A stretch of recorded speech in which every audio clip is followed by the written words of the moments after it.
Yo man, skrpo. Najua mimi yani katika miguu mboga naipenda hapa kwa mmoja mgombo nilikuwa natamani kununua big time toka mwaka juzi, but God is good. Nikaupata mwanangu. Nikaupata mmoja mbovu sana. So nikaanza kujaribu. Nikuja kujaribu nikaona ulimi kama unanizuia riziki hivi. Nikautoa man. Mguu mmoja mkali vibaya man. Mguu mzito kama nini.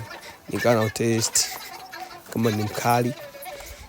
But nilikuwa na mnyama sasa akaniambia mwanangu hii ni dundo la moto. Sasa nilikuwa kama mguu umenitoa sana huo ese. Mguu wa moto so poa so far man. Afu mguu original kabisa, pure brand. Sio fake. Wanangwa ku Google. Zoom hapo mzee Google. Pure brand. Yes sir. Mguu mmoja mbovu sana man. That was my dream shoes. So mguu wa moto sana. Nikamusha maulimi yake ya mwezi kabisa. Mwezi nimeona nishapoa amna kama mimi kapatro nito mulume.